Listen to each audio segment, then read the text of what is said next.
Kalau kita bandingkan dengan periode taper tantrum gitu ya, rupiah jauh lebih stabil memang Mbak An. Karena kalau kita lihat tadi fundamental kita itu berbeda pada saat taper tantrum dengan sekarang. Kalau kita lihat dari faktor current account-nya, pada saat taper tantrum kita tahu current account defisit kita itu menjadi isu yang terbesar gitu ya. Jadi memang current account yang defisit ini membuat demand for dollar di dalam market domestik memang cukup tinggi gitu. Nah, kondisinya sekarang current account kita mencatatkan surplus gitu karena trade balance kita juga cukup sustain ya, sudah 38 bulan terakhir trade balance kita terus mengalami surplus walaupun jumlahnya size-nya memang narrowing atau mengecil gitu karena di tahun ini koreksi dari harga komoditas ekspor kita sudah mulai terjadi. Tapi kalau dibandingkan tahun pada saat periode taper tantrum itu current account kita kondisinya sudah jauh berbalik. Kedua dari sisi financial marketnya kita lihat ownership di bond market kita itu juga yang dimiliki oleh asing itu jauh lebih kecil dibandingkan pada saat periode taper tantrum. Kalau kita ingat di periode taper tantrum itu foreign ownership di tradable government bonds itu sekitar 30%-an, sedangkan sekarang itu levelnya ada di 14 sampai 15%. Nah, artinya memang sudah setengah dari foreign ownership ini menurun dan shift ke domestik gitu. Nah, ini kan menjadi apa namanya biasanya menjadi channel bagi external volatility itu untuk masuk ke pasar domestik gitu karena ketika banyak aset domestik yang dimiliki oleh asing ya fenomena-fenomena atau dinamika global itu dengan cepat merambat ke domestik. Nah, di kondisi sekarang dengan channel yang lebih kecil ini di ownership foreign terhadap aset domestik yang lebih kecil tentunya memberikan magnitude yang lebih kecil juga jika ada external shock dalam global yang terjadi rambatannya lebih kecil dibandingkan dengan dulu pada saat periode tertantrum ke pasar domestik.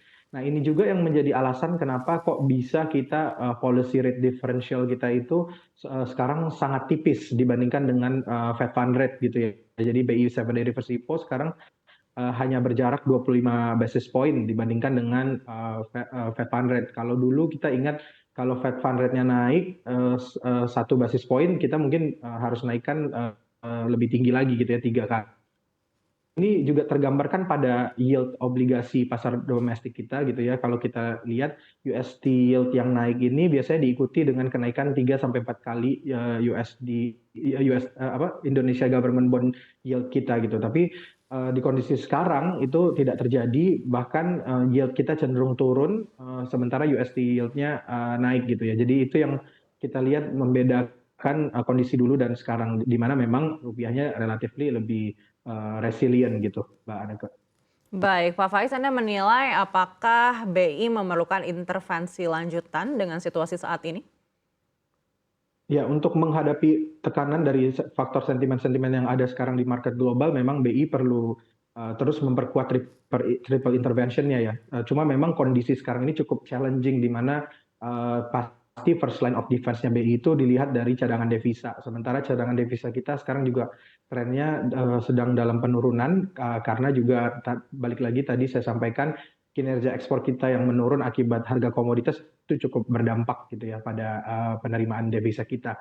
Nah, ini yang menjadi challenge kalau misalnya BI juga punya operation twist gitu untuk menjaga yield differential, tapi kalau kita lihat yield differential kita dengan USD justru makin narrowing gitu ya karena di dalam negeri memang yieldnya itu cenderung relatif menurun karena juga kita tahu Kementerian Keuangan mengumumkan pemotongan issuance target dari sisi supply-nya, berarti supply-nya berkurang gitu ya. Nah, ini yang menyebabkan yield gap-nya itu semakin kecil gitu. Nah, sehingga ini juga menjadi challenge untuk arus modal asing itu masuk ke dalam negeri gitu. Makanya kalau kita lihat memang tadi seperti yang disampaikan Pak Branko, flows ke domestik obligasi itu masuk, tapi kalau kita compare ke awal tahun kemudian juga di akhir tahun lalu itu relatifly terbatas sekali yang masuk gitu. Jadi makanya kita lihat ini masih menjadi challenge bagi Bank Indonesia. Jadi memang perkuat policy response itu sangat diperlukan.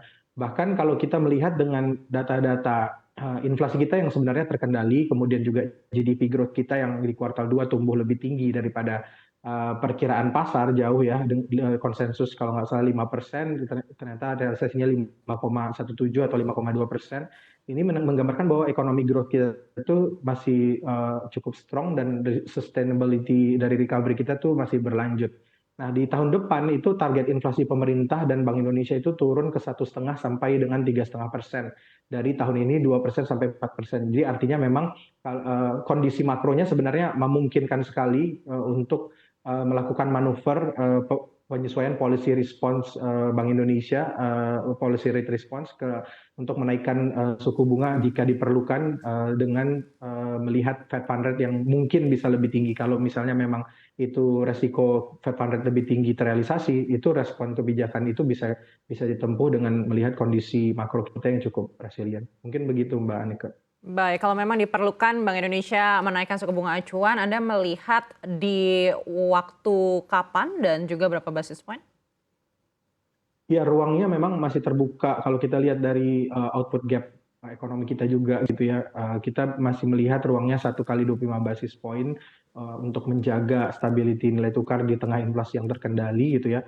Mungkin kalau saya melihat kita perlu memastikan dulu bagaimana step dari Fed Fund Rate ini akan seperti apa. Jadi mungkin the best timing after POMC meeting September gitu ya. Jadi kita sudah tahu direction dari policy monetary policy Fed seperti apa, baru kita mulai merespon dalam rangka untuk menjaga stabilitas nilai tukar rupiah. Gitu, Mbak. Baik, kita beralih ke Pak Branko. Iya, Pak Branko, kalau berdasarkan pengamatan Anda di beberapa hari ini, apakah memang sudah terlihat ada intervensi dari Bank Indonesia?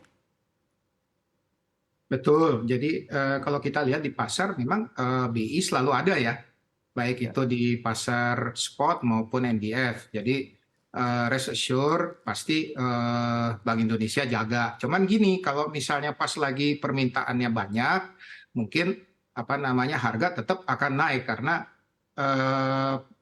supply-nya itu kebanyakan datang dari Bank Indonesia. Dalam arti kan kalau dari sisi eksportir ini kan mereka cash flow-nya ini kan cukup merata ya, on average setiap hari itu ada. Tetapi kalau ada permintaan yang tiba-tiba tinggi, nah ini bikin harga jadi naik, di mana di situ kita lihat BI masuk ke pasar untuk menjaga stabilitas. Nah, itu kita lihat constantly ya, constantly itu ada.